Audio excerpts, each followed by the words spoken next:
Сәлеметсіз бе, құрметті көрермен, арнамызға қош келдіңіз. Танымал актриса үйінен өлі табылды. Видеоролик турсында толығырақ мәліметке ие болды. Қаласаңыз видео төмендегі бір ғана лайк және де подписывайтесь түймелерін баса кетуді ұмытпаң. Ал онда біз бастадық.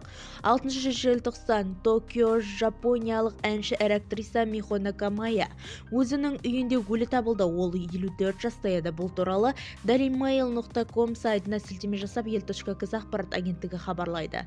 Михо Накамая өзінің жуынатын бөлмесінде табылған. Актриса жұмысқа бармаған соң, оны әріптестері іздеу барысынан кейін оның мәйіті үйінде табылды.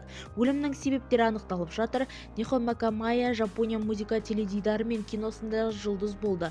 Ол әлемдік 1995 жылы Жапонияда көптеген марапаттарға ие болған Love Letter фильмінде басты рөлді атқарып келіп, сол кезде Накамая үздік актриса ретінде танылған.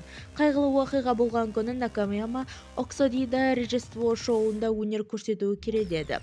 Михо Накамая артында тұрған күйеуі музыкант Хиторики Цудзи екеуінің ортақ ұл қалды. Бізді тамашалауды жалғастырыңыз, сау саламат болыңыз.